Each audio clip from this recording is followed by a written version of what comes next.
don't think that he's doing a terrible job, but I think that he has a lot more issues to address. We are going to go in the streets of Chicago and see what's actually happening and how the people feel about their mayor and all the crime that is going on in the streets of Chicago. Let's tune into the video of the first video and let's see what's going on in the streets of Chicago. As with any first-year politician, the mayor gets mixed reviews. He had some wins, he had some failures, and some areas where he's still considered a work in progress. Chicago, how the heck are you? It was a question Brandon Johnson asked Chicagoans the night he won the mayoral runoff. Now, as he approaches the one-year anniversary of when he took over on the 5th floor of City Hall, we asked members of the community how the mayor's doing, handling some of the most important issues. One of those is crime. Though homicides and shootings are down, armed robberies are up. I feel like the mayor is not making violence a top priority. Pam Bosley founded Purpose Over Pain, which helps families who've lost loved ones to gun violence. She met with Johnson before he took office, and he promised her he'd be a collaborator. She hasn't heard from him since. I'm talking to moms and dads every single day who's losing their children. And I feel like the mayor is not talking about it. He's not saying anything. If it's a police shooting, they address it. But when it's a day-to-day crime, nobody says anything. On the migrant crisis, Johnson inherited. Y'all can't tell me that this is good behavior that's going on in the streets of Chicago. Whether it's a small part of Chicago or not, it is pure evil out there on the streets. We have teens dying almost daily. Almost daily. Every single day, there's either a robbery, a murder, someone getting kidnapped, someone getting raped. I mean, you can just go down the list in Chicago. It's not only in Chicago, but tonight we speaking specifically about Chicago. It's sad out there.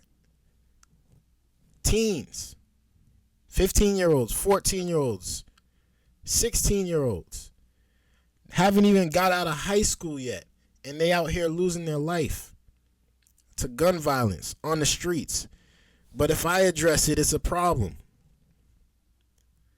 If I address it, your mayor don't want to address it, but since I'm addressing it, it's a problem. Let's continue, man. Inherited a situation where hundreds of new arrivals were sleeping at police stations. He has since gotten them into shelters.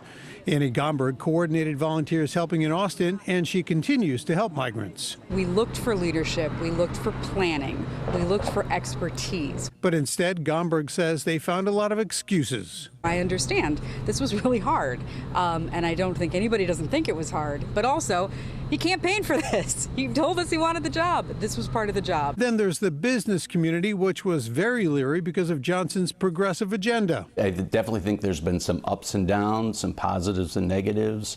There's definitely been an extended learning curve and period of time for the business community to get to know the mayor and the mayor to get to know the business community. Those who supported the mayor's efforts to get rid of tipped wages sing his praises. I would give him an A because he historically abolished to end sub-minimum wage. But the former school teacher evaluated himself this way during his one-on-one interview.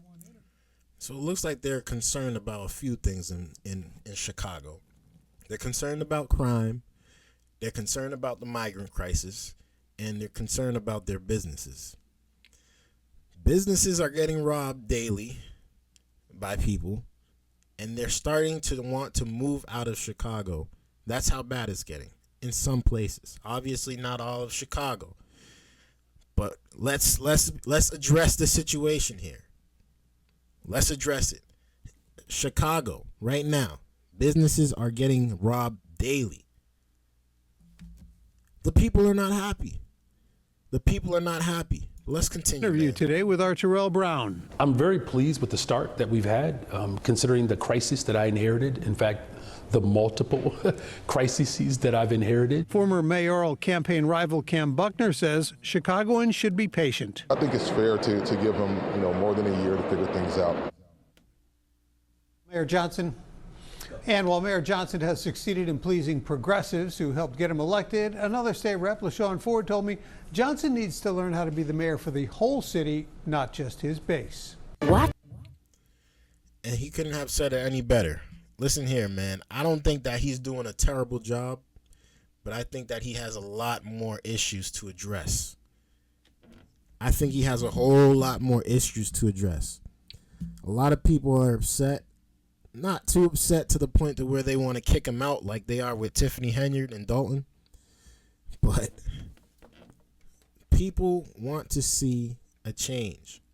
They want to see higher wages. They want to see clean streets, and they want their businesses to be thriving in the streets of Chicago. And one of the main issues, besides the migrant crisis, because it looks like they are trying to get that under control, they have to address the crime that is going on in Chicago. Address the crime.